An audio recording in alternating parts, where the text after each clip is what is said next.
In this Twitter series video, we are going to be talking about TweetDeck. Just a reminder, as you go through these videos, if you have not created a Twitter profile yet, I ask that you pause this video, go and create a Twitter profile, and then come back and unpause this so that you can follow along.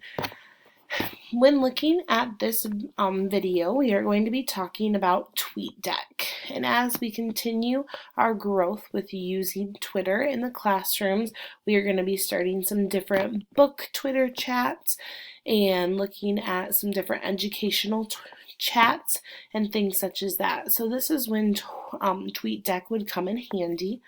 To find TweetDeck, you will find it linked in this slide, and also you can just go ahead and do a Google search for TweetDeck, and it is going to be the top one. So as we look at TweetDeck, there are some different and fun things to know and learn about TweetDeck. On this side, this first one would be how to create a new tweet. So I would click new tweet, and then I could type a tweet such as today in kindergarten we learned all about the frog life cycle. And then if I had a picture to attach to that, I could do an add image.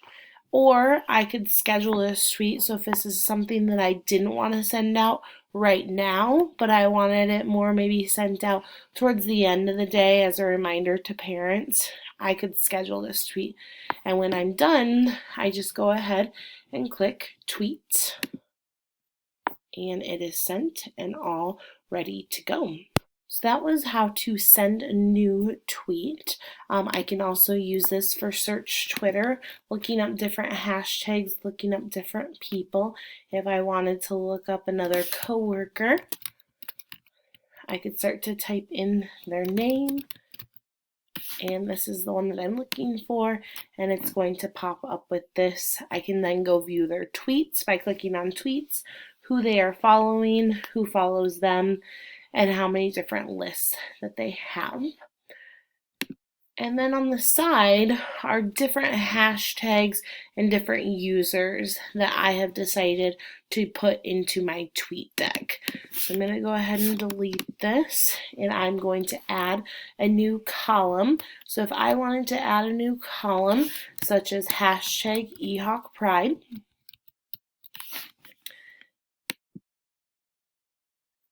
I would see that it is, it's not going to choose to show up.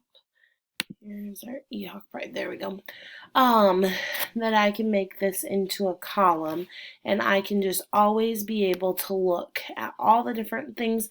The first one's always on the top, and these are tweets that we actually just saw in another video, and so this is those hashtags that we are using. I can always scroll back over. So I have listed as home, my notifications. I like to follow the Emmitsburg School District Twitter account.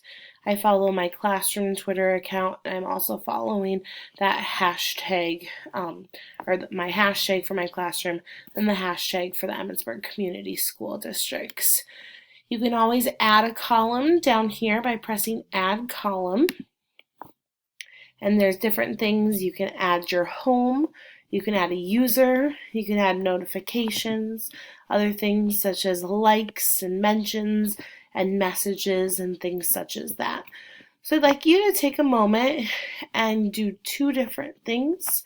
When you are on TweetDeck, I'd like you to add a column for home, and I would like you to add a column in the search category, and that's going to be our hashtag EHawkPride. So go ahead and pause this video and get both of those accomplished.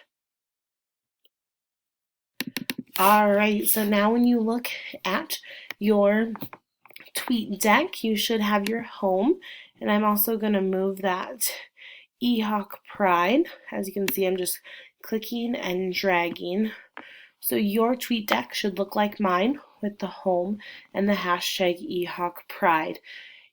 There's always way more things to add, such as your add column and things such as that, but these are two great first columns to have. If we ever have or when we do our next Twitter book chat, you'll just take that Twitter hashtag that's sent out through an email and plug it into here, and that would be your next column that would be added so that you can follow along with those. And we will be talking about that in another video for educational chats and book studies.